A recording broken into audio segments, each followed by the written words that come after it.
The Passover and the festival of unleavened bread. The Lord said to Moses and Aaron in Egypt, "This month is to be for you the first month of your year.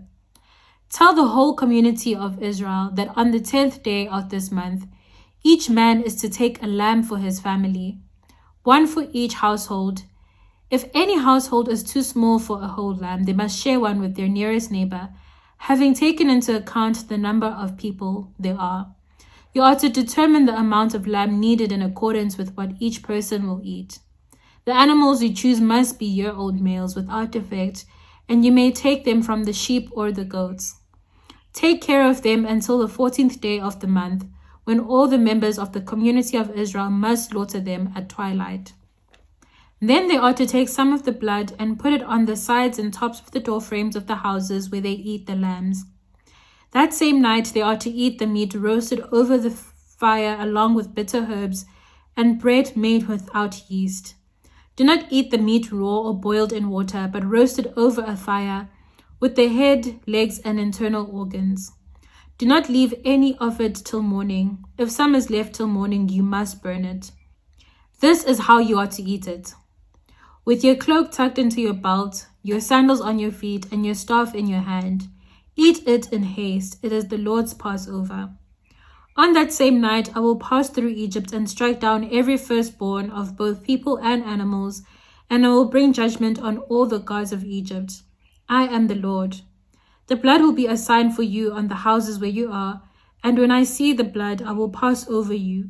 No destructive plague will touch you when I strike Egypt.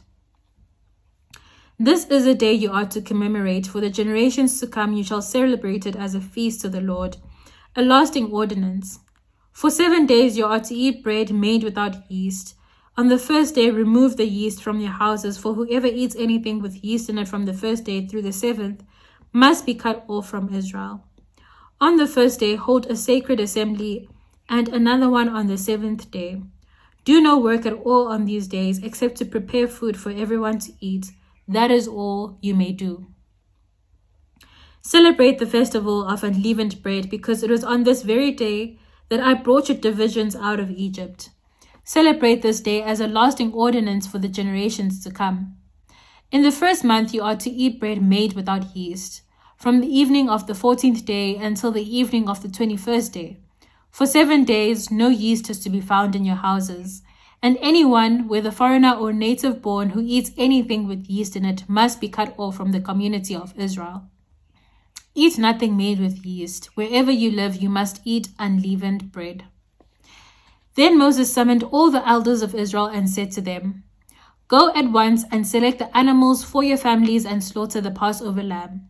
Take a bunch of hyssop, dip it into the blood in the basin, and put some of the blood on the top and on both sides of the doorframe. None of you shall go out of the door of your house until morning. When the Lord goes through the land to strike down the Egyptians, he will see the blood on the top and sides of the doorframe and will pass over that doorway, and he will not permit the destroyer to enter your houses and strike you down. Obey these instructions as a lasting ordinance for you and your descendants. When you enter the land that the Lord will give you as he promised, observe this ceremony. And when your children ask you, 'What does this ceremony mean to you?' then tell them, 'It is the Passover sacrifice to the Lord, who passed over the houses of the Israelites in Egypt and spared our homes when he struck down the Egyptians.' Then the people bowed down and worshipped. The Israelites did just what the Lord commanded Moses and Aaron. At midnight, the Lord struck down all the firstborn in Egypt, from the firstborn of Pharaoh who sat on the throne to the firstborn of the prisoner who was in the dungeon, and the firstborn of all the livestock as well. Pharaoh and all his officials and all the Egyptians got up during the night, and there was loud wailing in Egypt, for there was not a house without someone dead." The Exodus. During the night, Pharaoh summoned Moses and Aaron and said, "Up! Leave my people, you and the Israelites. Go worship the Lord as you have requested. Take your flocks and herds as you have said, and go, and also bless me." The Egyptians urged the people to hurry and leave the country, for otherwise, they said, "We will all die." So the people took their dough before the yeast was added and carried it on their shoulders in kneading troughs wrapped in clothing.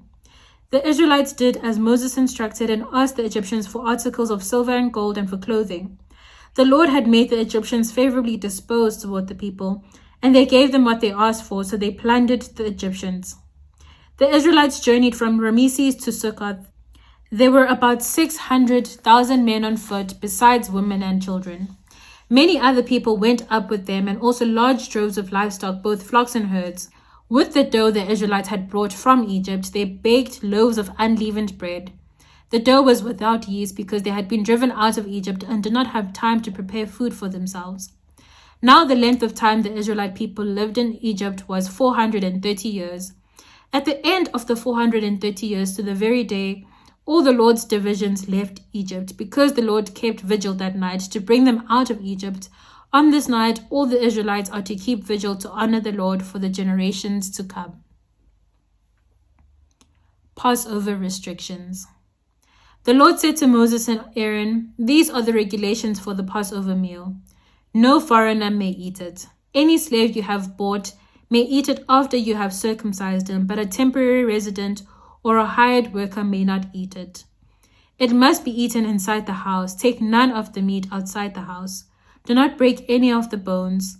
The whole community of Israel must celebrate it. A foreigner residing among you who wants to celebrate the Lord's Passover must have all the males in his household circumcised. Then he may take part like one born in the land. No uncircumcised male may eat it. The same law applies to the native born and to the foreigner residing among you." All the Israelites did just what the Lord had commanded Moses and Aaron, and on that very day, the Lord brought the Israelites out of Egypt by their divisions. I hope this word has blessed you. That was Exodus chapter 12. My name is Ngobile, aka Coco. This is Spiritual Longevity, and I will see you tomorrow. Oh, thank you, Jesus.